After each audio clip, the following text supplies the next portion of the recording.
अध्याय 9। शुरू करना। काश ऐसा होता कि मैं कह सकता कि दौलत इकट्ठी करना मेरे लिए आसान रहा है, परंतु ऐसा नहीं था। तो इस सवाल के जवाब में मैंने किस तरह शुरू किया? मैं दिन प्रतिदिन के हिसाब से अपनी विचार प्रक्रिया को बताना चाहता हूं। बड़े सौदों को खोजना सचमुच आसान है। मैं आपसे ये वादा कर सकता हूं।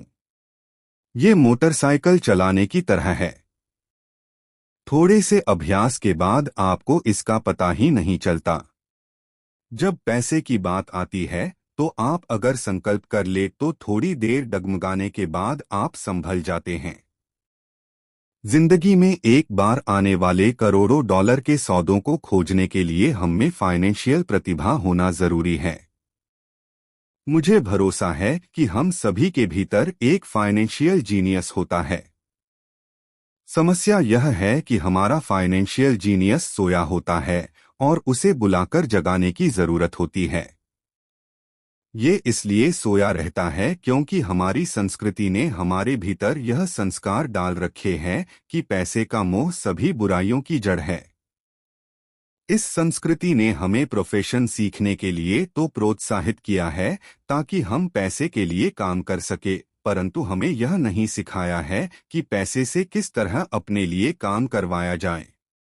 इसने हमें अपनी फाइनेंशियल असफलता के बारे में चिंता न करना सिखाया है। जब हमारे काम के दिन खत्म होंगे तो सरकार या हमारी कंपनी हमारी जिम्मेदारी संभाल लेगी, परंतु इसके लिए हमारे बच्चों को पैसा चुकाना होगा जो उसी स्कूल सिस्टम में शिक्षित होते हैं।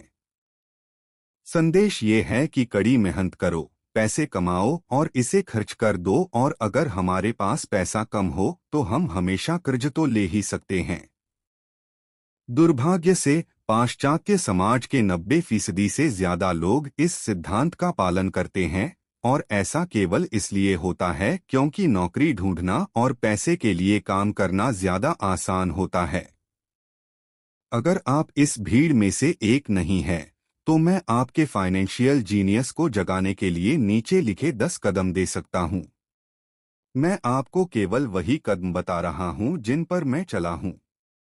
अगर आप इनमें से कुछ पर चलना चाहते हैं तो बहुत अच्छा। अगर आप इन पर नहीं चलना चाहते तो आप खुद के कदम बना ले। आपका फाइनेंशियल जीनियस इतना स्मार्ट होता है कि आप अपनी खुद की सूची बना सकते हैं। जब मैं पेरू में था तो 45 वर्ष के सोने की खुदाई करने वाले से मैंने पूछा कि उसे इतना भरोसा क्यों है कि उसे सोने की खदान मिल जाएगी। उसने जवाब दिया, सोना तो हर जगह है। ज्यादातर लोगों की आंखें इसे नहीं देख पाती। और मैं कहूंगा कि यह सच है। रियल एस्टेट में मैं बाहर जा सकता हूं और 4 या 5 संभावना भरे सौदे कर सकता हूं, जबकि औसत व्यक्ति बाहर जाकर खाली हाथ लौट सकता है। जबकि हम दोनों एक ही इलाके में जाते हैं। इसका कारण यह है कि उन्होंने अपने फाइनेंशियल जीनियस को विकसित करने के लिए समय नहीं दिया है। मैं आपको नीचे 10 कदम बता रहा हूं जो ईश्वर द्वारा दी गई ताकतों को विकसित करने की प्रक्रिया है। ये ऐसी ताकतें हैं जिनका नियंत्रण केवल आप कर सकते हैं। 1। मुझे हकीकत से ज्यादा बड़ा कारण चाहिए, आत्मा की शक्ति। अगर आप ज्यादातर लोगों से पूछेंगे कि क्या वे अमीर या आर्थिक रूप से स्वतंत्र होना चाहेंगे तो वे हाँ कहेंगे, परंतु फिर हकीकत हावी हो जाती है। यह सड़क बहुत लंबी नजर आती है और इस पर बहुत सी टेकरियां भी दिखती है जिन्हें पार करना होगा। इसकी तुलना में यह ज्यादा आसान लगता है कि आप पैसे के लिए काम करें और बचे हुए पैसे अपने ब्रोकर को दे दे। मैं एक बार एक युवा महिला से मिला जिसने अमेरिका की ओलंपिक टीम में तैरने के सपने देखे थे। हकीकत यह थी कि उसे हर रोज सुबह 4 बजे उठना पड़ता था ताकि स्कूल जाने के पहले वह 3 घंटे तक तैर सके। शनिवार की रात को वह अपने दोस्तों के साथ पार्टी में भी नहीं जाती थी। उसे हर एक की तरह पढ़ाई करके अपने परीक्षा परिणाम पर भी ध्यान देना होता था। जब मैंने उससे पूछा कि उसकी अतिमानवीय महत्वाकांक्षा और बलिदान के पीछे क्या कारण है, तो उसने यही कहा, मैं इसे अपने लिए करती हूँ और उन लोगों के लिए जिनसे मैं प्रेम करती हूँ। प्रेम ही मुझे सभी बाधाओं और बलिदानों के लिए तैयार करता है। हम क्या चाहते हैं और हम क्या नहीं चाहते, इनका तालमेल भी एक कारण या लक्ष्य हो सकता है। जब लोग मुझसे पूछते हैं कि अमीर होने की इच्छा के पीछे मेरा कारण क्या था, तो यह गहरी भावनात्मक इच्छाओं और अनिच्छाओं का संयोग है। मैं कुछ की सूची बताऊंगा। पहले तो अपनी अनिच्छाओं की, क्योंकि उन्हीं के कारण इच्छाएं पैदा होती है। मैं सारी जिंदगी नौकरी नहीं करना चाहता था। मैं वह नहीं चाहता था जो मेरे माता पिता चाहते थे, यानी नौकरी की सुरक्षा और उपनगर में एक घर में एक कर्मचारी नहीं बने रहना चाहता था। मुझे इस बात से बहुत नफरत होती थी कि मेरे डैडी अपने करियर में इतने व्यस्त रहते थे कि वे मेरे फुटबॉल मैच देखने भी नहीं आ पाते थे। मेरे डैडी सारी जिंदगी कड़ी मेहनत करते रहे और सरकार ने उनकी मौत पर उनकी कमाई का ज्यादातर हिस्सा ले लिया। मुझे इस बात से भी नफरत होती थी। अपनी मौत के बाद वे अपनी मेहनत की कमाई को अपने वारिसों के लिए नहीं छोड़ पाए। अमीर लोग ऐसा नहीं करते। वे कड़ी मेहनत करते हैं और अपने बच्चों के लिए ढेर सारा पैसा छोड़ जाते हैं। अब इच्छाओं की बात। मैं दुनिया घूमना चाहता हूं और जिंदगी को मनचाहे तरीके से जीना चाहता हूं। मैं ऐसा अपनी जवानी में ही कर लेना चाहता हूं। मैं केवल आजाद होना चाहता हूं। मैं अपने समय और अपनी जिंदगी पर नियंत्रण चाहता हूं। मैं चाहता हूं कि पैसा मेरे लिए काम करे। यह मेरे गहरे छुपे हुए भावनात्मक कारण है। आपके पास क्या कारण है? अगर वे पर्याप्त ताकतवर नहीं है, तो रास्ते में आगे आने वाली हकीकत आपके कारणों पर हावी हो जाएगी। मैंने कई बार पैसा गंवाया है और कई बार फिर से शुरू किया है, परंतु चूंकि मेरे पास गहरे भावनात्मक कारण थे, इसलिए मैं हर बार उठ खड़ा हुआ हूं और आगे बढ़ चला हूं। मैं 40 साल की उम्र तक आजाद होना चाहता था, परंतु इसमें मुझे 7 साल ज्यादा लग गए और मैं आखिरकार 47 साल की उम्र में आजाद हो सका और बीच में मुझे कई सीखने वाले अनुभव मिले। जैसा मैंने कहा है, काश मैं कह सकता कि यह आसान था। यह बिल्कुल आसान नहीं था, परंतु यह कठिन भी नहीं था। लेकिन बिना दमदार कारण या लक्ष्य के जिंदगी में हर चीज कठिन होती है। अगर आपके पास कोई दमदार कारण नहीं है, तो आगे बढ़ने में कोई समझदारी नहीं है। इसमें बहुत ज्यादा मेहनत लगेगी। 2. मैं हर दिन विकल्प चुनता हूं। विकल्प चुनने की ताकत यह मुख्य कारण होता है कि लोग एक आजाद देश में रहना चाहते हैं। हमें चुनने का अधिकार चाहिए। आर्थिक रूप से, जब हमारे हाथ में एक भी डॉलर आता है, तो यह हमारे हाथ में होता है कि हम भविष्य में अमीर, गरीब या मध्य वर्गीय बनने का विकल्प चुनें। हमारे खर्च करने की आदतें बताती हैं कि हम कौन हैं। गरीब लोगों की खर्च करने की आदतें गरीबी की होती है। बचपन में मुझे यह फायदा मिला कि मुझे लगातार मोनोपोली खेलना बहुत पसंद था। किसी ने मुझे यह नहीं बताया था कि मोनोपोली केवल बच्चों के लिए है, इसलिए बड़े होने के बाद भी मैं इसे खेलता रहा।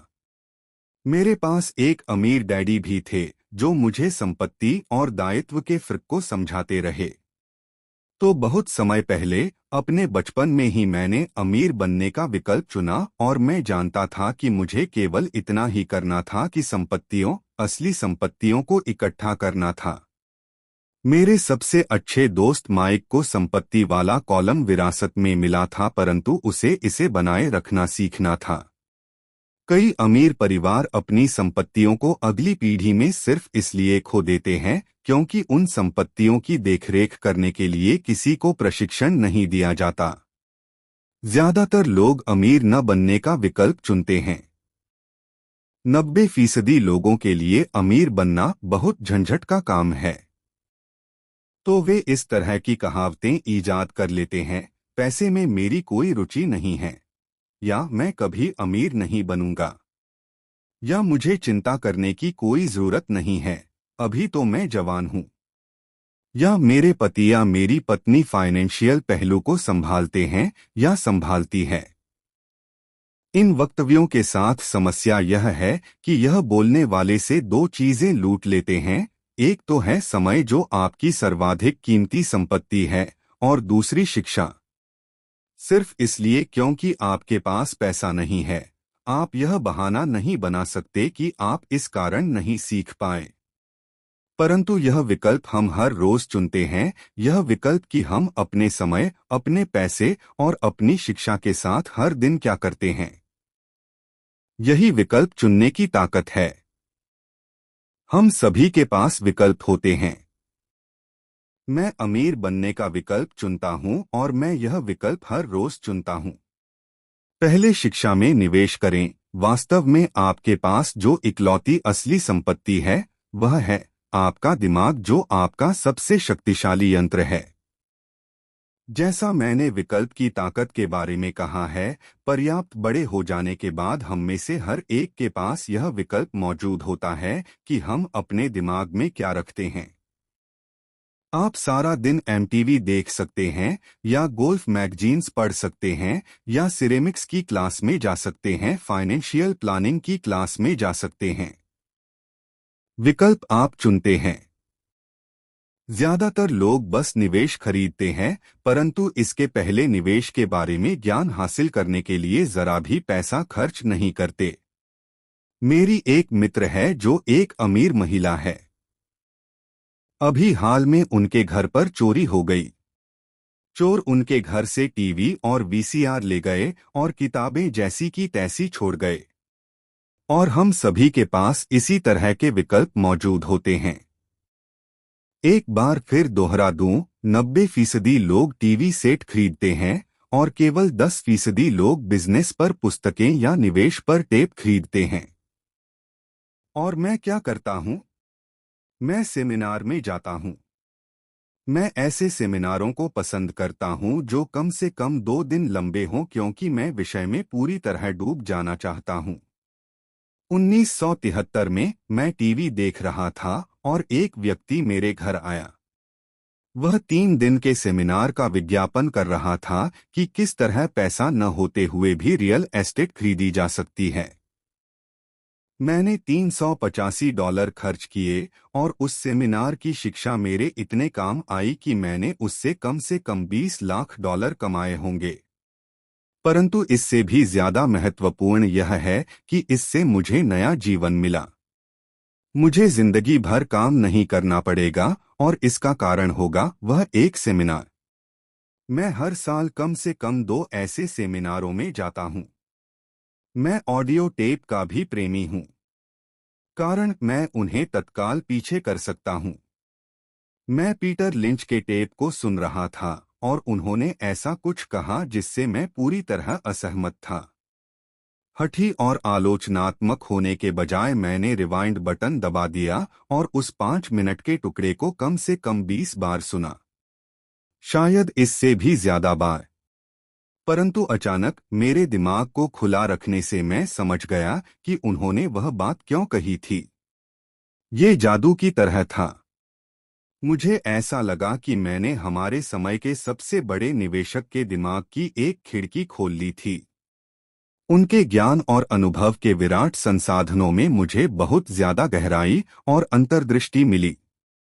इसका परिणाम यह हुआ कि मैं अब भी अपने पुराने तरीके से सोच सकता हूं और मेरे पास उसी समस्या या स्थिति को देखने का पीटर का तरीका भी मौजूद होता है। मेरे पास एक विचार होने के बजाय 2 विचार होते हैं। किसी भी समस्या या प्रवृत्ति के विश्लेषण का एक और तरीका, जिसे जानना बहुमूल्य है। आज मैं अक्सर कहता हूं, पीटर लिंच इसे किस तरह करेंगे, या डोनाल्ड ट्रंप या वॉरेन बुफे या जॉर्ज सोरोस। मेरे पास उनकी वृहद मानसिक ताकत तक पहुंचने का रास्ता यही है कि मैं उनकी कही हुई बातों को सुनूं या उनकी लिखी हुई बातों को पढ़ूं। जिद्दी या आलोचनात्मक लोग प्राय कम आत्मसम्मान वाले होते हैं, जो खतरे उठाने से डरते हैं। अगर आप कुछ नया सीखते हैं, तो अपने सीखे हुए ज्ञान को पूरी तरह से समझने के लिए आपको कुछ गलतियां भी करनी पड़ती हैं। अगर आपने यहां तक पढ़ लिया है, तो एक बात तो तय है कि आप जिद्दी नहीं हैं। जिद्दी लोग पुस्तकें कम ही पढ़ते हैं या टेप कम ही खरीदते हैं। उन्हें इनकी क्या जरूरत है? वे ब्रह्मांड के केंद्र बिंदु है। ऐसे बहुत से बुद्धिमान व्यक्ति होते हैं जिनके सामने कोई नया विचार आने पर वे वाद विवाद करने लगते हैं, अगर वह नया विचार उनके सोचने के तरीके से अलग होता है। इस प्रकरण में उनकी तथाकथित बुद्धि उनकी हठधर्मिता के साथ मिलकर अज्ञान बन जाती है। हम सभी ऐसे लोगों को जानते हैं जो उच्च शिक्षित है या जो मानते हैं कि वे बहुत स्मार्ट हैं, परंतु उनकी बैलेंस शीट एक अलग ही तस्वीर दिखाती है। जो व्यक्ति वास्तव में बुद्धिमान होता है, वह नए विचारों का स्वागत करता है, क्योंकि नए विचार पहले के विचारों के साथ मिलकर अद्भुत संयोग कर सकते हैं। बोलने से ज्यादा महत्वपूर्ण है सुनना। अगर यह सही नहीं होता, तो भगवान ने हमें दो कान और एक मुंह नहीं दिए होते। बहुत से लोग अपने मुंह से सोचते हैं और सुनते समय नए विचारों तथा संभावनाओं को समझने की कोशिश ही नहीं करते। सवाल पूछने के बजाय वे बहस करने लगते हैं। मैं अपनी दौलत के बारे में दीर्घकालीन दृष्टि रखता हूं। मैं फटाफट अमीर बनने की मानसिकता में भरोसा नहीं करता, जो ज्यादातर लॉटरी खेलने वालों या कैसिनो के जुआरियों में पाई जाती है। मैं शेयर खरीद सकता हूं, शेयर बेच सकता हूं, परंतु मैं शिक्षा के मामले में दूरगामी विचार रखता हूं। अगर आप एक हवाई जहाज उड़ाना चाहते हैं, तो मैं आपको पहले इसे सीखने की सलाह देना चाहूंगा। मैं ऐसे लोगों को देखकर हमेशा स्तब्ध रह जाता हूं जो स्टॉक या रियल एस्टेट खरीदते हैं, परंतु अपनी सबसे बड़ी दौलत में बिल्कुल निवेश नहीं करते, जो उनका दिमाग है। केवल एक या दो घर खरीद लेने से आप रियल एस्टेट के क्षेत्र में विशेषज्ञ नहीं बन जाते। 3. अपने दोस्तों को सावधानी से चुनें। साथ रहने की ताकत। सबसे पहले तो मैं यह बता दूं कि मैं अपने दोस्तों को उनकी अमीरी के हिसाब से नहीं चुनता। मेरे ऐसे भी दोस्त हैं जिन्होंने गरीबी में जीने की कसम खाई है, और ऐसे दोस्त भी हैं जो हर साल करोड़ों कमाते हैं। मुद्दे की बात यह है कि मैं उन सभी से सीखता हूं और मैं पूरा मन लगाकर उनसे सीखने की कोशिश करता हूं। मैं यह मानता हूं कि मैंने अमीर लोगों की तलाश की है, परंतु मेरी नज़र उनकी दौलत पर नहीं बल्कि उनके ज्ञान पर थी। कई मामलों में ऐसे अमीर लोग मेरे अच्छे दोस्त बन गए, जबकि कई बार ऐसा नहीं हुआ। परंतु मैं आपको एक अंतर बताना चाहूंगा। मैंने यह पाया है कि वाले दोस्त पैसे के बारे में बात करते हैं, और मेरा यह मतलब नहीं है कि उन्हें पैसे का घमंड है। वे इस विषय में रुचि रखते हैं, इसलिए मैं उनसे सीखता हूं, और वे मुझसे। मेरे वे दोस्त जो आर्थिक दलदल में फंसे हुए हैं, वे पैसे, व्यवसाय या निवेश के बारे में बात करना पसंद नहीं करते। उनकी नज़र में ऐसा करना मूर्खतापूर्ण या बेईमानी होता है। इसलिए मैं अपने गरीब दोस्तों से यह सीखता हूं कि मुझे क्या नहीं करना चाहिए। मेरे कई दोस्त हैं जिन्होंने अपनी छोटी सी जिंदगी में अरबों डॉलर कमाए हैं। उनमें से 3 ने एक ही अनुभव बताया है। उनके गरीब दोस्त उनसे यह पूछने कभी नहीं आए कि उन्होंने ऐसा किस तरह किया है, परंतु वे उनसे 2 में से एक चीज या दोनों ही चीजों के बारे में मदद मांगने आए। 1. कर्ज या 2. नौकरी। चेतावनी, गरीब या डरे हुए लोगों की मत सुनिए। मेरे कई गरीब दोस्त हैं जिनसे मैं प्रेम भी करता हूं, परंतु वे जिंदगी के डरे हुए मुर्गे हैं। जब पैसे की बात आती है, खासकर निवेश की, तो उनकी नज़र में आसमान हमेशा गिरने वाला होता है। वे आपको हमेशा यह बता सकते हैं कि कोई चीज क्यों कामयाब नहीं होगी, समस्या यह है कि लोग उनकी बात सुनते हैं और जो लोग इन निराशावादी विचारों को आंख मूंद कर मान लेते हैं वे भी छोटे मुर्गे बन जाते हैं। जैसी एक पुरानी कहावत है, एक जैसे विचार वाले लोगों में सहमति होती है। अगर आप सीएनबीसी देखते हैं, जो निवेश की सूचना देने वाली सोने की खदान है, तो उनके पास अक्सर तथाकथित विशेषज्ञों का एक पैनल होता है। एक विशेषज्ञ यह कहेगा कि बाजार धराशायी होने वाला है और दूसरा यह कहेगा कि बाजार में उठाव आने वाला है। अगर आप स्मार्ट हैं तो आप दोनों की बात सुनेंगे। अपने दिमाग को खुला रखें क्योंकि दोनों के पास अपने अपने तर्क है। दुर्भाग्य से ज्यादातर गरीब लोग छोटे मुर्गे की बात सुनते हैं। मेरे बहुत से करीबी मित्र हैं जो मुझे किसी सौदे या निवेश से रोकने के लिए अपने तर्क देते हैं। कुछ सालों पहले मेरे दोस्त ने मुझे बताया कि वह इसलिए रोमांचित था क्योंकि उसे अपनी जमा पूंजी पर 6% ब्याज वाला बॉन्ड मिल गया था। मैंने उसे बताया कि मैं सरकार से 16% ब्याज कमा रहा हूं। अगले ही दिन उसने मुझे एक लेख भेज दिया जिसमें यह लिखा था कि मेरा निवेश क्यों खतरनाक था।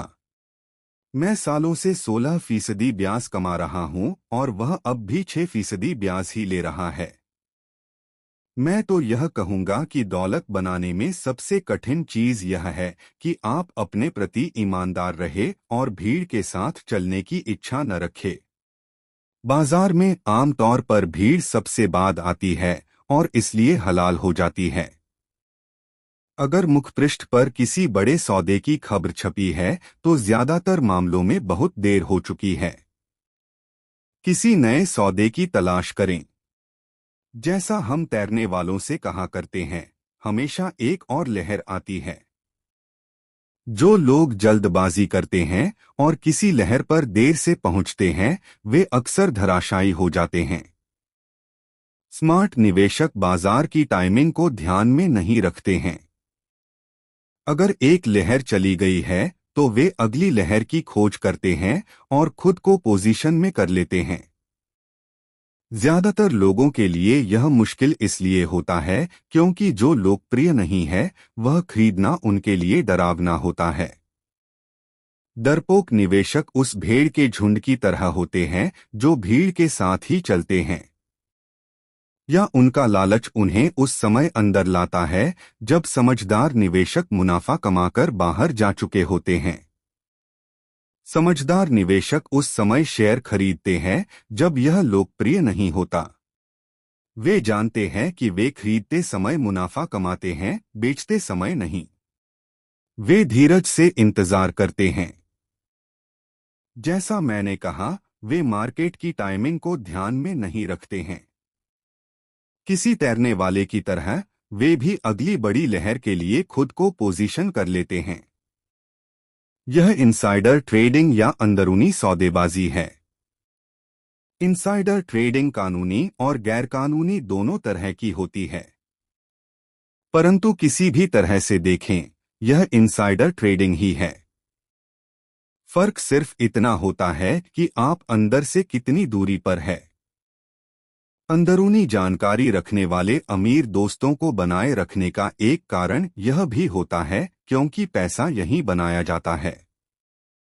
यह सूचना के आधार पर बनाया जाता है। आप अगले उछाल के बारे में जान लेते हैं, प्रवेश कर लेते हैं और अगले गिराव के पहले बाहर निकल आते हैं। मैं यह नहीं कहता कि इसे गैरकानूनी तरीके से करें, परंतु मैं यह जरूरी कहता हूं कि आपको जानकारी जितनी जल्दी मिलेगी, आप उतने ही कम खतरे में उतना ही ज्यादा लाभ कमा पाएंगे। दोस्त इसीलिए होते हैं, और यही फाइनेंशियल बुद्धि भी है। 4. किसी फॉर्मूले के विशेषज्ञ बन जाएं और फिर एक और नया फॉर्मूला सीख लें। जल्दी सीखने की ताकत। ब्रेड बनाने के लिए हर बेकर का एक फॉर्मूला होता है, चाहे वह उसके दिमाग में ही क्यों न हो। यही पैसा बनाने के बारे में भी सही है। इसीलिए धन को अक्सर डो भी कहा जाता है। हम में से ज्यादातर लोगों ने यह कहावत सुनी है, आप वह है जो आप है। मैं इसी कहावत को दूसरी तरह से कहना चाहूंगा। मैं कहता हूं, आप वह बनते हैं जो आप पढ़ते हैं। दूसरे शब्दों में, आप सावधान रहें कि आप क्या पढ़ रहे हैं या क्या सीख रहे हैं, क्योंकि आपका दिमाग इतना ज्यादा ताकतवर है कि आप जिस चीज के बारे में सीखेंगे, आप वही बन जाएंगे। उदाहरण के तौर पर, अगर आप कुकिंग सीखते हैं तो आप कुक बन जाते हैं। अगर आप कुक नहीं बनना चाहते हैं तो आपको कोई और विषय पढ़ना चाहिए।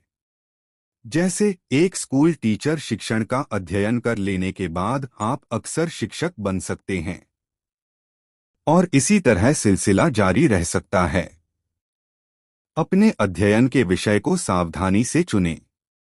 जब पैसे की बात आती है तो ज्यादातर लोगों के पास वही एक मूलभूत फार्मूला होता है जो उन्होंने स्कूल में सीखा था, और वह फार्मूला है, पैसे के लिए काम करो। संसार में सबसे ज्यादा लोकप्रिय फार्मूला यही है, जिसके कारण हर दिन करोड़ों लोग सुबह उठते हैं और काम पर जाते हैं, पैसे कमाते हैं, बिल चुकाते हैं, चेकबुक को बैलेंस करते हैं, कुछ म्यूचुअल फंड खरीद लेते हैं और फिर से काम पर चले जाते हैं। यही उनका मूलभूत फार्मूला या नुस्खा। अगर आप जो कर रहे हैं उससे आप थक गए हैं या आप पर्याप्त नहीं कमा रहे हैं, तो आपको अपने पैसे बनाने के फॉर्मूले को बदल लेना चाहिए। बहुत समय पहले, जब मैं 26 साल का था, मैंने सप्ताहांत की एक कक्षा में भाग लिया जिसका शीर्षक था, किस तरह रियल एस्टेट फोरक्लोज को खरीदे। मैंने एक फॉर्मूला सीख लिया। अगला कदम था अपने सीखे हुए सिद्धांत को असली जीवन में आजमा कर देखना। यहाँ पर ज्यादातर लोग रुक जाते हैं। 3 सालों तक, जब मैं जेरोक्स के लिए काम कर रहा था, मैं अपने खाली समय में फोरक्लोज को खरीदने की कला में पारंगत होने की कोशिश करता रहा। मैंने उस फॉर्मूले से कई करोड़ डॉलर बनाए हैं, परंतु आज यह बहुत धीमा फॉर्मूला है और फिर भी बहुत से लोग इसका प्रयोग कर रहे हैं। एक बार मैं उस फॉर्मूले का विशेषज्ञ बन गया तो मैं दूसरे फॉर्मूलों की खोज करने लगा। कई कक्षाओं में मुझे कोई नई जानकारी सीधे रूप में नहीं मिली, परंतु मैंने हमेशा कुछ न कुछ नया जरूर सीखा।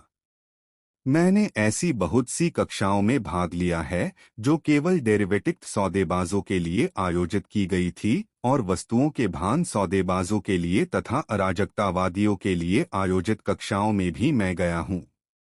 मैं अपने दायरे से पूरी तरह बाहर पहुंच गया था और एक ऐसे कमरे में था जहां परमाणु भौतिकी और स्पेस साइंस के विशेषज्ञों की भीड़ थी। परंतु मैंने वहां बहुत कुछ सीखा जिससे मेरा स्टॉक और रियल एस्टेट निवेश ज्यादा अर्थपूर्ण और फायदेमंद बन गया। ज्यादातर जूनियर कॉलेजों और सामुदायिक कॉलेजों में फाइनेंशियल प्लानिंग या पारंपरिक निवेश को खरीदने के तरीकों पर कक्षाएं आयोजित की जाती है। शुरुआत करने के लिए यह बहुत अच्छी जगह है। तो मैं हमेशा एक ज्यादा तेज फॉर्मूले की खोज करता रहता हूं। इसी कारण नियमित रूप से मैं एक दिन में जितना कमा लेता हूं उतना कमाने में कई लोगों को पूरी जिंदगी लग जाएगी। एक और बात, आज की तेजी से बदल रही दुनिया में आप कितना जानते हैं यह ज्यादा महत्वपूर्ण नहीं रह गया है, क्योंकि प्राय आज आप जितना जानते हैं वह पुराना हो चुका है। महत्वपूर्ण यह है कि आप कितनी तेजी से सीखते हैं। यह कला अनमोल है। ज्यादा तेज फॉर्मूले ढूंढने में यह बहुत काम आती है। पैसे के लिए कड़ी मेहनत करना एक पुराना फॉर्मूला है जो गुफामानव के जमाने में पैदा हुआ था। 5. खुद को सबसे पहले वेतन दें। खुद पर अनुशासन की ताकत। अगर आप खुद पर काबू नहीं रख पाते तो अमीर बनने की कोशिश भी न करें। आपको इसके पहले मरीन कार्ल्स या किसी धार्मिक संस्था में जाना चाहिए ताकि आपको खुद पर काबू रखना आ जाए। इस बात का कोई मतलब नहीं है कि निवेश करें, पैसा कमाएं और उसे फूंक दें। खुद पर अनुशासन की कमी के कारण ही करोड़ों डॉलर की लॉटरी जीतने वाले लोग जल्द ही दिवालिया हो जाते हैं। यह खुद पर अनुशासन की कमी ही है, जिससे तनख्वाह बढ़ने पर लोग तत्काल बाजार जाकर नई कार खरीद लेते हैं या विदेश यात्रा पर निकल जाते हैं। यह कहना कठिन है कि 10 कदमों में कौन सा सबसे ज्यादा महत्वपूर्ण है, परंतु सभी कदमों में से इस कदम की विशेषता सबसे कठिन है, अगर यह आप में पहले से ही मौजूद न हो।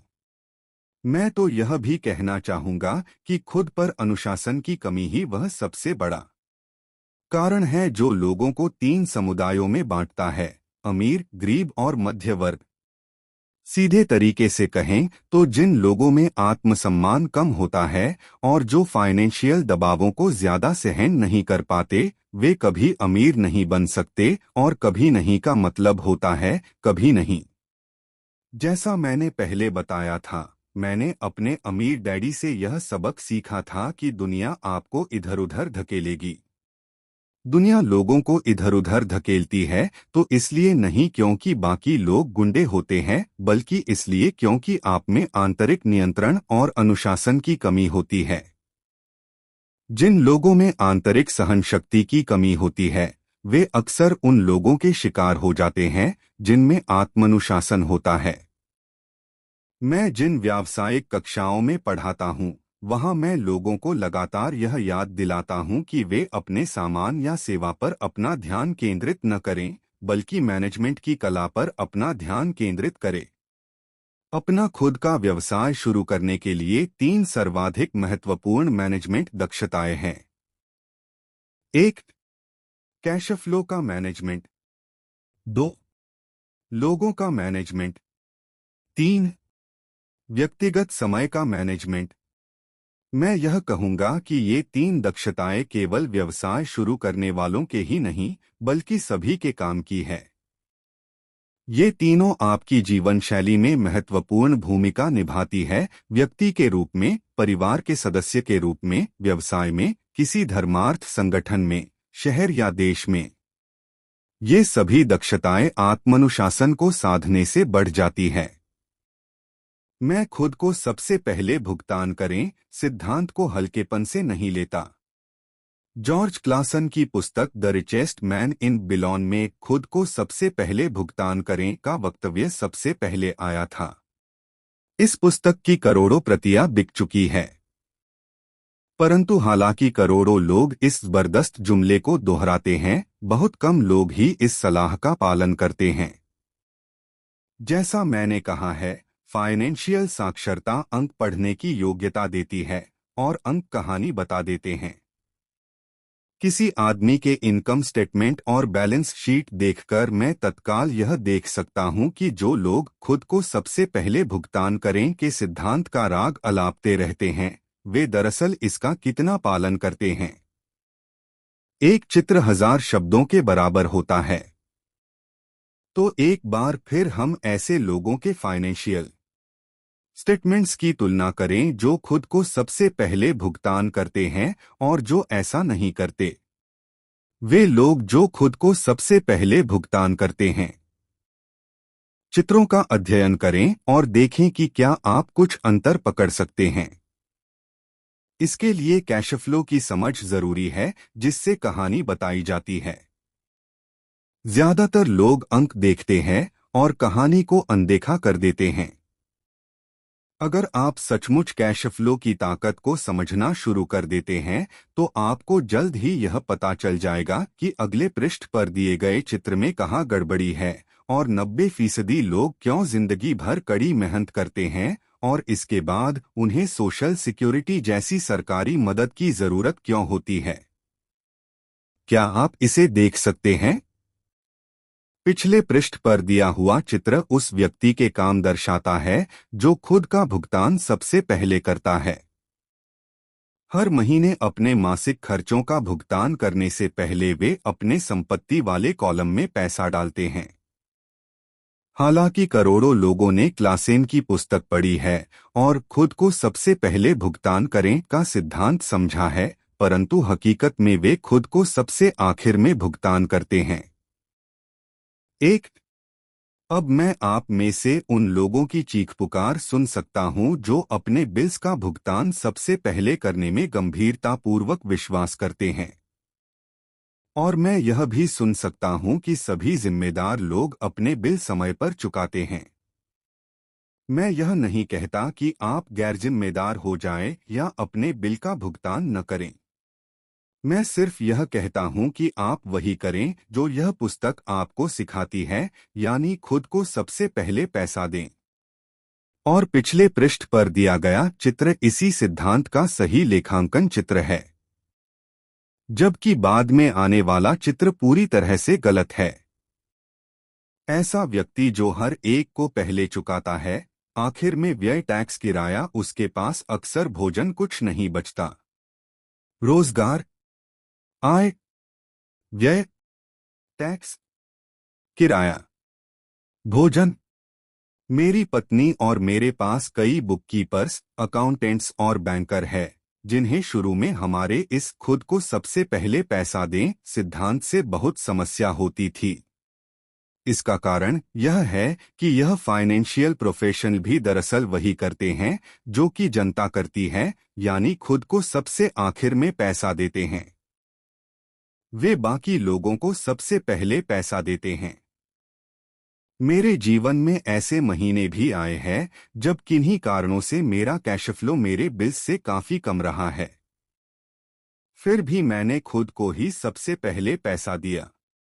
मेरे अकाउंटेंट और बुककीपर चीखने लगे, वे आपके पीछे पड़ जाएंगे, आपको जेल भी हो सकती है, आप अपनी क्रेडिट रेटिंग बिगाड़ लेंगे, वे लोग बिजली काट देंगे। मैंने फिर भी सबसे पहले खुद को ही पैसा दिया। आप पूछेंगे क्यों? क्योंकि द रिचेस्ट मैन इन बिलॉन की कहानी इसी बारे में है। खुद पर अनुशासन की ताकत और आंतरिक सहनशक्ति के बारे में। इसे बोलचाल की भाषा में गुर्द भी कह सकते हैं।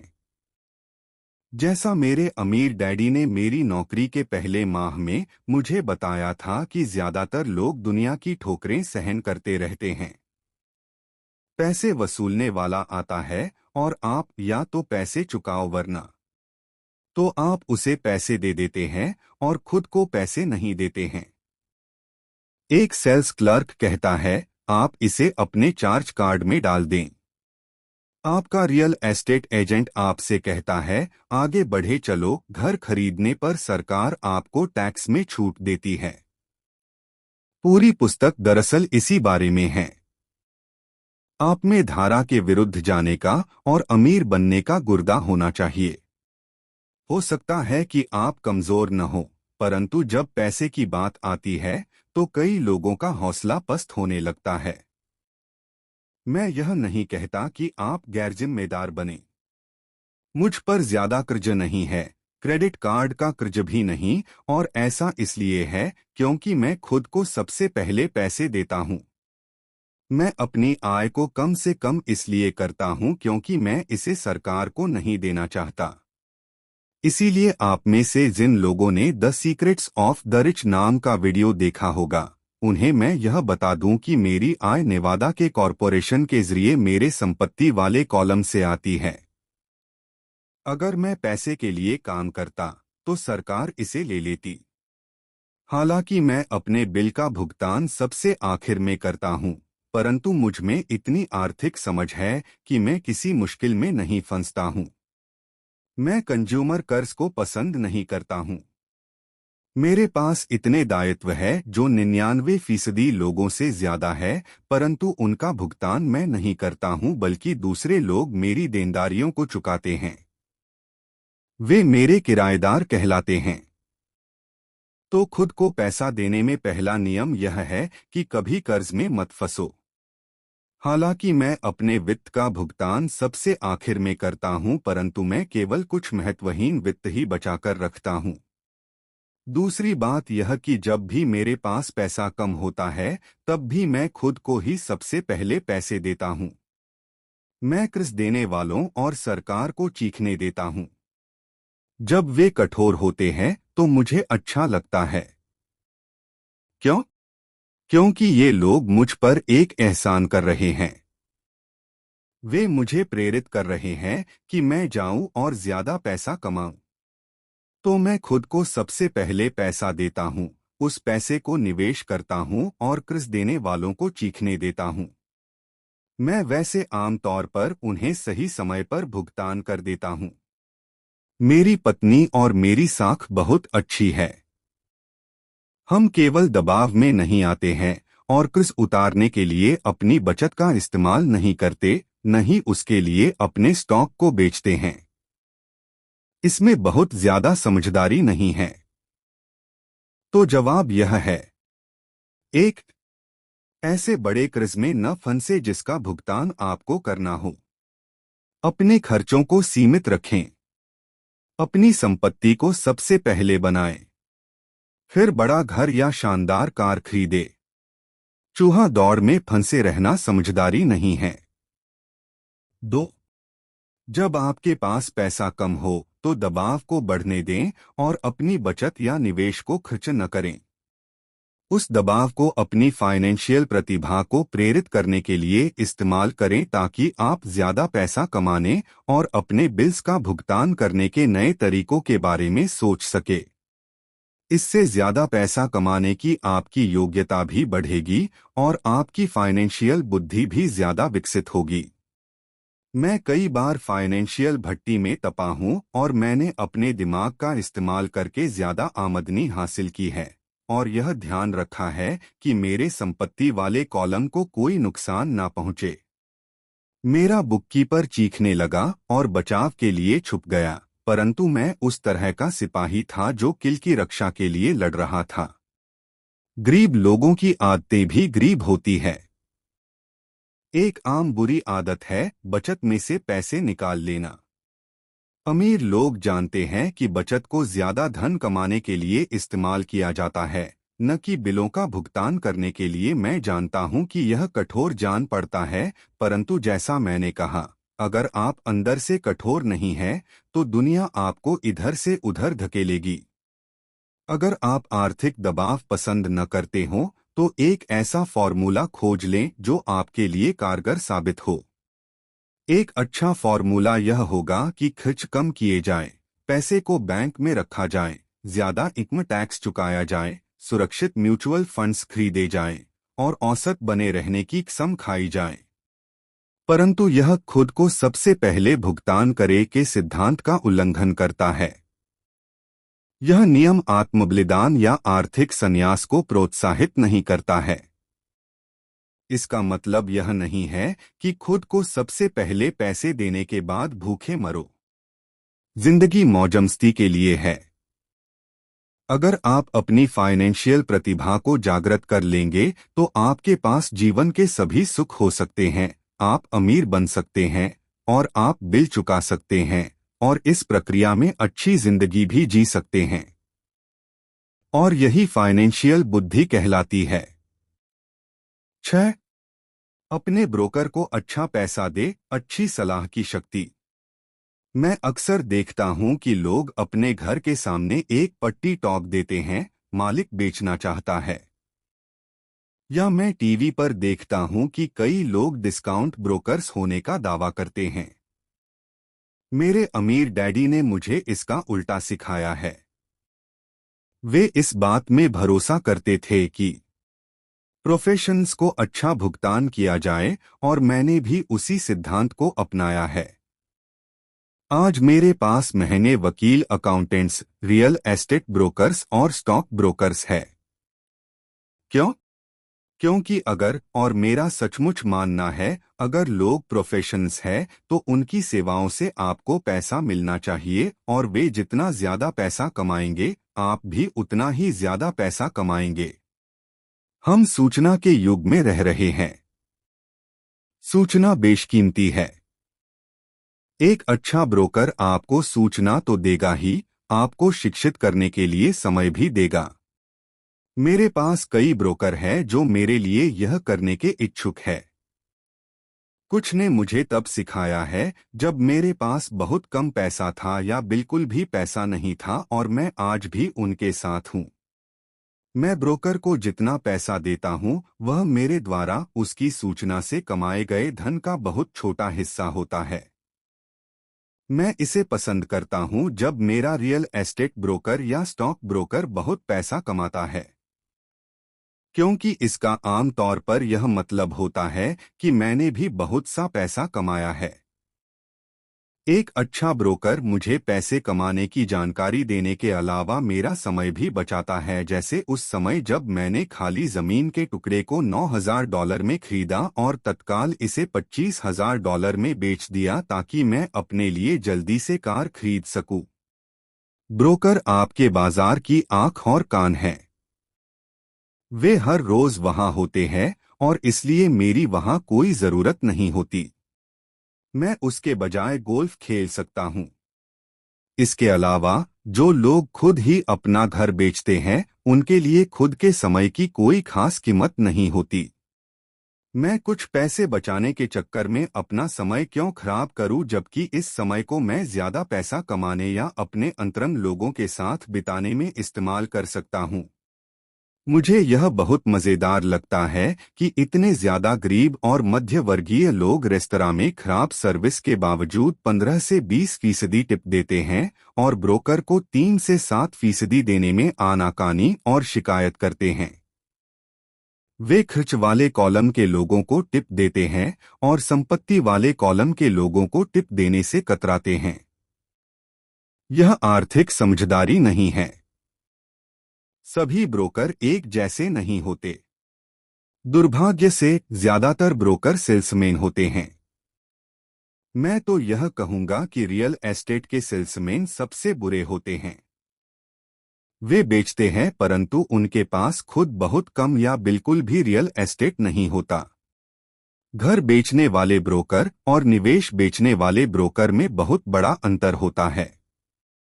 और यह स्टॉक, बॉन्ड, म्यूचुअल फंड और बीमा ब्रोकर के बारे में भी सही है, जो खुद को फाइनेंशियल प्लानर कहते हैं। परीक्षा की ही तरह आप एक राजकुमार खोजने के लिए बहुत से मेंढकों को चुनते हैं। पुरानी कहावत को याद कीजिए, अगर आपको एनसाइक्लोपीडिया की जरूरत हो तो एनसाइक्लोपीडिया बेचने वाले से न पूछें। जब मैं किसी प्रोफेशनल का इंटरव्यू लेता हूं तो मैं पहले यह पता करता हूं कि उसके पास खुद कितनी व्यक्तिगत प्रॉपर्टी या स्टॉक है और वह कितना फीसदी टैक्स दे रहा है। यही मेरे टैक्स अटॉर्नी और मेरे अकाउंटेंट के बारे में भी करता हूं। मेरे पास एक अकाउंटेंट है जो अपने काम से काम रखती है। उसका पेशा हालांकि अकाउंटिंग है, परंतु उसका काम रियल एस्टेट है। मेरे पास एक अकाउंटेंट था जो एक छोटा बिजनेस अकाउंटेंट था, परंतु उसके पास रियल एस्टेट बिल्कुल नहीं था। मैंने अकाउंटेंट बदल लिया क्योंकि हम एक व्यवसाय को प्रेम नहीं करते थे। ऐसा ब्रोकर खोजें जो आपके सर्वश्रेष्ठ हितों को ध्यान में रखता हो। कई ब्रोकर आपको शिक्षित करने के लिए समय निकाल लेंगे और वे आपके द्वारा खोजी गई सर्वश्रेष्ठ संपत्ति साबित हो सकते हैं। बस उदार रहें और वे भी आपके प्रति उदार रहेंगे। अगर आप उनके कमीशन में कटौती करने के बारे में ही सोचते रहेंगे तो वे आपके आसपास क्यों रहना चाहेंगे? यह विशुद्ध और आसान सा तर्क है। जैसा मैंने पहले कहा था, मैनेजमेंट की दक्षताओं में से एक लोगों का मैनेजमेंट है।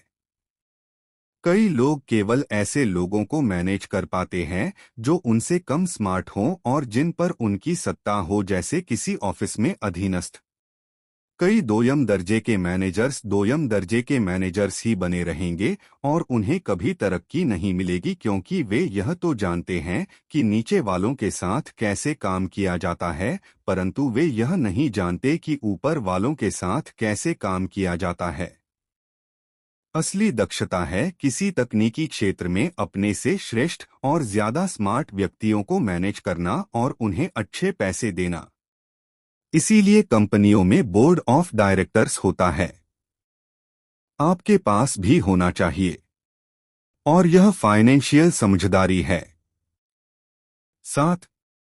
इंडियन दाता बने, यह बिना कुछ दिए पाने की ताकत है। जब अमेरिका में गोरे लोग गए तो उन्हें अमेरिकी इंडियंस की सांस्कृतिक परंपरा से झटका लगा। उदाहरण के तौर पर अगर किसी गोरे आदमी को ठंड लगती थी तो इंडियन उसे कंबल दे देते थे। श्वेत प्रवासी इसे उपहार समझ लेते थे और जब इंडियन कंबल वापस मांगता था तो उन्हें बहुत बुरा लगता था। इंडियंस को भी बुरा लगता था जब उन्हें यह पता चलता था कि श्वेत प्रवासी कंबल वापस नहीं करना चाहते थे। इस तरह इंडियन दाता वाक्यांश पैदा हुआ। एक छोटी सी सांस्कृतिक नासमझी के कारण संपत्ति के कॉलम की दुनिया में इंडियन दाता बनना दौलत के लिए बहुत जरूरी है। परिष्कृत निवेशक का पहला सवाल यह होता है, मेरा पैसा मुझे कितनी जल्दी वापस मिल जाएगा। वे यह भी जानना चाहते हैं कि उन्हें मुफ्त में क्या मिल रहा है।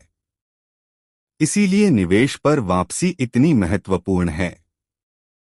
उदाहरण के तौर पर मुझे एक छोटा रियल एस्टेट मिला जो मेरे घर से थोड़ी ही दूरी पर था।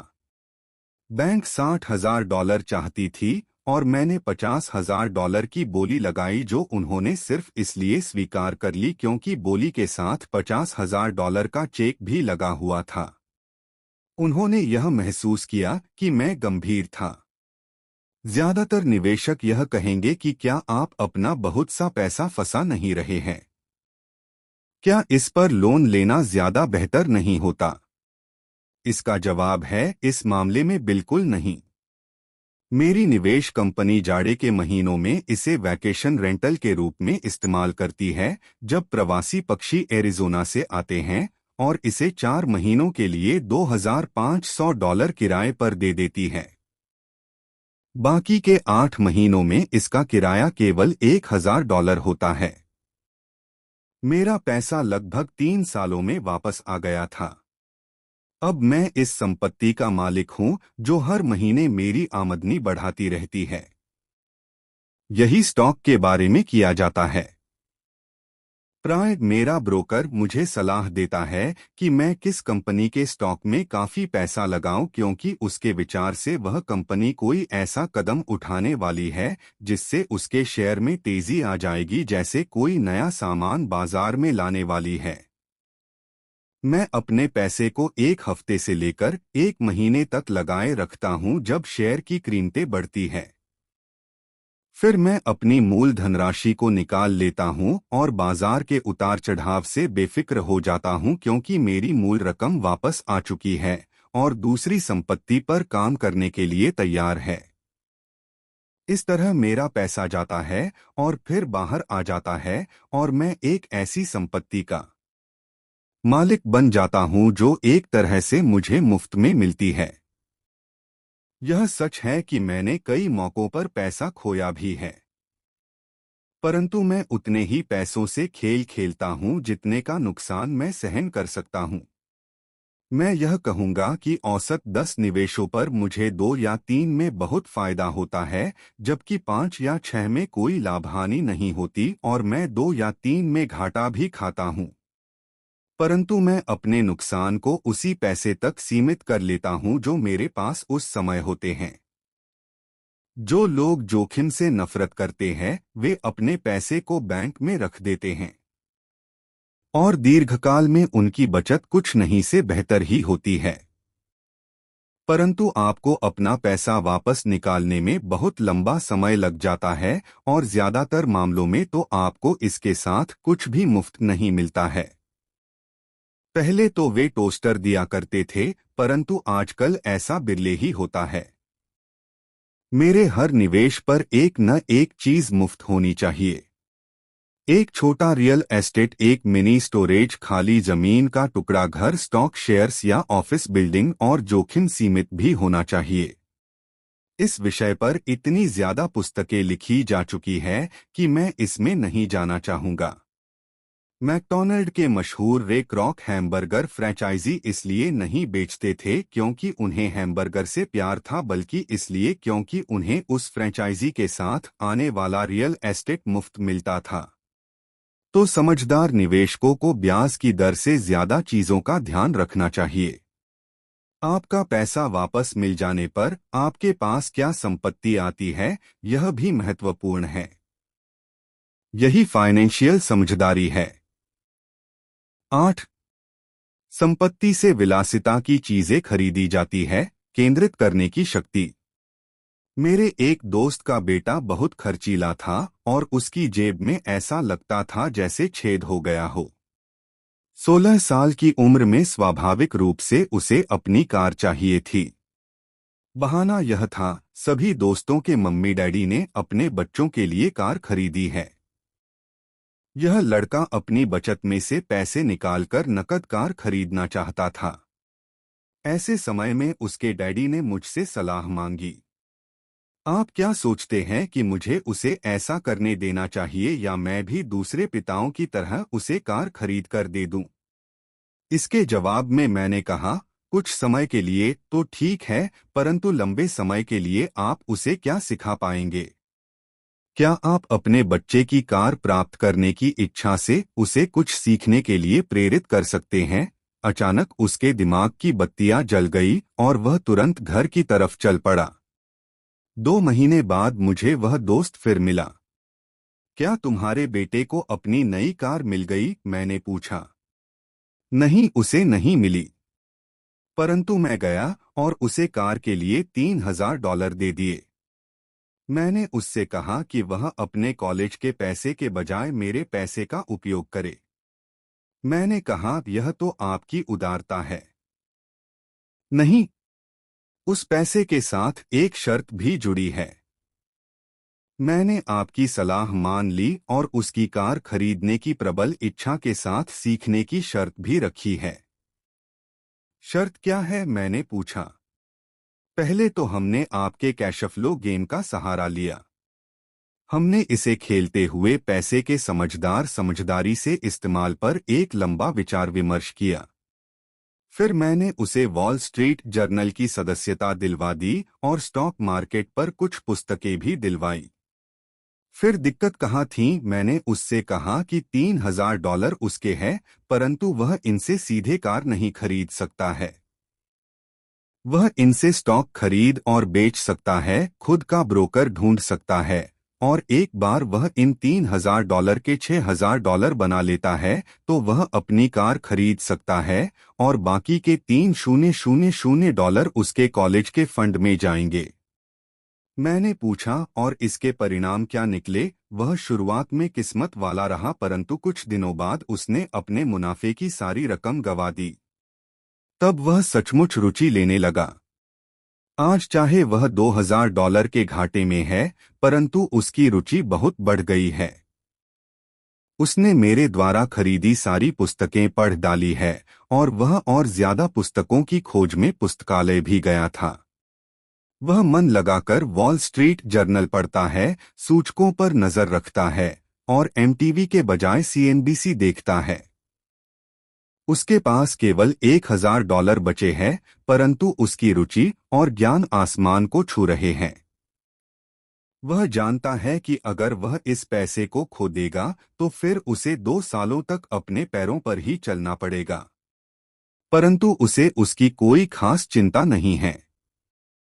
अब उसे कार हासिल करने में ज्यादा रुचि नहीं है, क्योंकि उसे एक ऐसा खेल मिल गया है जिसमें उसे ज्यादा आनंद मिलता है।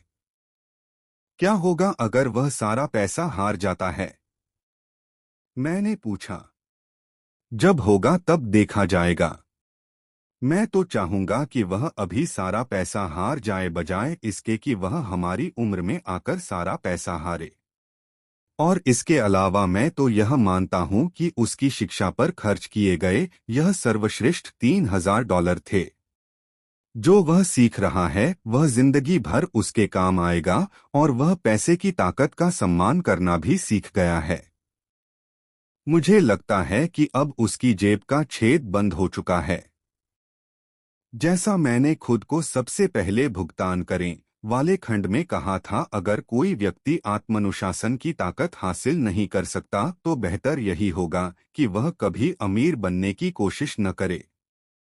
सैद्धांतिक हिसाब से संपत्ति वाले कॉलम से कैशफ्लो विकसित करने की प्रक्रिया आसान नजर आती है, परंतु इसमें पैसे को दिशा देने की मानसिक सहन शक्ति की जरूरत होती है, जो मुश्किल साबित होता है। बाहरी आकर्षणों और प्रलोभनों के कारण आज की खरीदारी की दुनिया में यह ज्यादा आसान हो चला है कि पैसे को पूरा उड़ा ही दिया जाए। कमजोर मानसिक शक्ति के कारण ही वह पैसा सबसे कम प्रतिरोध वाले रास्ते पर बह जाता है। यही गरीबी और आर्थिक संघर्ष का कारण है। मैंने फाइनेंशियल समझदारी का यह आंकड़ों का उदाहरण इसलिए दिया ताकि पैसे से ज्यादा पैसे कमाने की योग्यता को जाना जा सके। अगर हम 100 लोगों को साल के शुरू में $10,000 दे दें तो साल के अंत में क्या होगा? 80 के पास कुछ भी नहीं बचेगा। वास्तव में कई तो ज्यादा कर्ज में दबे होंगे क्योंकि उन्होंने नई कार, फ्रिज, टीवी, वीसीआर या छुट्टियों के लिए नकद पैसा दिया होगा। 16 ने उस $10,000 को 5 से 10% बढ़ाया होगा। 4 ने इसे $20,000 या लाखों डॉलर तक बढ़ाया होगा। हम किसी प्रोफेशन को सीखने के लिए स्कूल जाते हैं ताकि हम पैसे के लिए काम कर सकें। मेरे विचार में यह सीखना भी महत्वपूर्ण होता है कि पैसे से अपने लिए कैसे काम करवाया जाता है। मैं भी हर व्यक्ति की तरह विलासिता की वस्तुओं से प्रेम करता हूं। अंतर यह है कि कई लोग अपनी विलासिता को कर्ज लेकर खरीदते हैं। यह पड़ोसियों से प्रतियोगिता करने का जाल है। जब मैं कार खरीदना चाहता था तब आसान रास्ता यही था कि मैं अपने बैंकर को बुलाकर लोन ले लेता। परंतु मैंने दायित्व वाले कॉलम को बढ़ाने के बजाय संपत्ति वाले कॉलम पर ध्यान केंद्रित रखा। अब तो मुझे आदत पड़ चुकी है कि मैं अपने खर्च की इच्छा से प्रेरित होता हूं कि किस तरह उसके लिए अतिरिक्त पैसे जुटा सकूं। आजकल प्राय हम अपनी मनचाही चीजों को खरीदने के लिए खर्च लेने पर ध्यान केंद्रित करते हैं और पैसा बनाने पर ध्यान केंद्रित नहीं करते हैं। यह रास्ता कुछ समय के लिए तो आसान है, परंतु लंबे समय में यह बहुत मुश्किल साबित होता है। यह एक ऐसी बुरी आदत है जो हम में इंसानों के रूप में और राष्ट्र के रूप में भी है। याद रखें, आसान रास्ते अक्सर मुश्किल बन जाते हैं। जितनी जल्दी आप खुद को और अपने प्रियजनों को पैसे के शासक के रूप में प्रशिक्षित कर लेंगे, उतना ही आपके लिए बेहतर होगा। पैसा बहुत बड़ी ताकत है। दुर्भाग्य से लोग पैसे की ताकत को अपने खिलाफ इस्तेमाल करते हैं। अगर आप में पैसे की समझ कम है तो पैसा आपके ऊपर राज करेगा। यह आपसे ज्यादा स्मार्ट होगा। अगर पैसा आपसे ज्यादा स्मार्ट बन जाएगा तो आप इसके लिए जिंदगी भर काम करते रहेंगे। पैसे के ऊपर शासन करने के लिए आपको इससे ज्यादा स्मार्ट बनना होगा। फिर पैसा वही करेगा जो आप इससे कहेंगे। यह आपकी आज्ञा का पालन करेगा। इसके गुलाम होने के बजाय आप इसके मालिक होंगे। यही आर्थिक समझदारी है। 9. नायकों की जरूरत, मिथक की ताकत। जब मैं छोटा था तब मैं विली मेज हैक, आरन योगी बेरा का बहुत बड़ा प्रशंसक था। वे मेरे आदर्श थे। लिटिल लीग खेल रहे बच्चे के रूप में मैं उनकी तरह होना चाहता था। मैंने उनके बेसबॉल कार्ड भी सहेज कर रखे थे। मैं उनके बारे में सब कुछ जान लेना चाहता था। मैं उनके बारे में सभी आंकड़े जानता था, उनके बैटिंग के औसत, उनको मिलने वाली धनराशि और वे किस तरह बड़े हुए, सब कुछ। मैं सब कुछ इसलिए जानना चाहता था क्योंकि मैं उनके जैसा बनना चाहता था। 9 या 10 साल की उम्र में मैं जब बेसबॉल खेलने के लिए मैदान पर जाता था तो मैं नहीं जाता था, बल्कि मेरे रूप में योगी या हैंक मैदान पर उतरते थे। यह सीखने के सबसे सशक्त तरीकों में से एक है जो हम बड़े होने के बाद खो देते हैं। हम अपने नायकों को खो देते हैं। हम अपने नौसिखिएपन को खो देते हैं। आज मैं अपने घर के पास छोटे बच्चों को बास्केटबॉल खेलते देखता हूं। कोर्ट पर वे छोटे जॉनी नहीं होते, वे तो माइकल जॉर्डन, सर चार्ल्स या क्लाइड होते हैं। आदर्श नायकों की नकल करना ज्ञान प्राप्त करने का सच्चा और सशक्त तरीका है। और इसीलिए जब ओजी सिम्पसन की तरह का नायक बदनाम होता है तो इतनी चीख पुकार मचती है। यह किसी अदालती कार्यवाही से ज्यादा होता है। यह एक आदर्श नायक को खो देना होता है। एक ऐसा व्यक्ति जिसकी तरह बनने का सपना लोग बचपन से संजोए थे और वे जिसकी पूजा करते थे। अचानक हमें उस व्यक्ति को अपनी जिंदगी से निकालना पड़ता है। जब मैं बड़ा हो गया तो मेरे आदर्श नायक बदल गए। मेरे गोल्फ के हीरो बने पीटर जैकबसन, फ्रेड कपल्स और टाइगर वुड्स। मैं उनके शॉट की नकल करता हूं और उनके बारे में सब कुछ पढ़ने की कोशिश करता हूं। मेरे आदर्श नायकों में Donald Trump, Warren Buffett, Peter lynch, George Soros और जिम रॉजर्स भी हैं। बड़ा हो जाने के बाद मैं उनके आंकड़े उसी तरह जानता हूं जिस तरह की अपने बचपन में बेसबॉल हीरोज के आंकड़े जानता था। मैं अनुसरण करता हूं जब वॉरेन बफे निवेश करते हैं और बाजार के बारे में उनके नजरिए के बारे में सब कुछ पढ़ने की कोशिश करता हूं। मैं पीटर लिंच की पुस्तक भी इसलिए पढ़ता हूं ताकि स्टॉक चुनने की उनकी तकनीक को समझ सकूं। और मैं डोनाल्ड ट्रंप के बारे में भी इसलिए पढ़ता हूं ताकि यह जान सकूं कि वे किस तरह सौदे करते हैं। जिस तरह मैदान पर बेसबॉल के लिए बैटिंग करते जाते समय मैं खुद की भूमिका में नहीं था, उसी तरह जब मैं बाजार में उतरता हूं या मैं कोई सौदा करता हूं तो मैं अवचेतन रूप से ट्रंप की बहादुरी का अभिनय करता हूं। या जब मैं किसी प्रवृत्ति का विश्लेषण करता हूं तो मैं उसे इस तरह देखता हूं जैसे पीटर लिंच यह काम कर रहे हों। आदर्श नायक होने से हम अपनी प्रतिभा के वृहद स्रोत का दोहन करते हैं, परंतु आदर्श नायक हमें प्रेरित करने से भी ज्यादा काम करते हैं। वे चीजों को ज्यादा आसान बना देते हैं। चीजें आसान दिखने के कारण हम भी उन्हीं की तरह बनना चाहते हैं। अगर वे ऐसा कर सकते हैं तो मैं भी यही कर सकता हूं। जब निवेश की बात आती है तो ज्यादातर लोग इसे बहुत कठिन समझते हैं। इसके बजाय उन्हें आदर्श नायकों की तलाश करनी चाहिए जो इसे आसान बना देते हैं।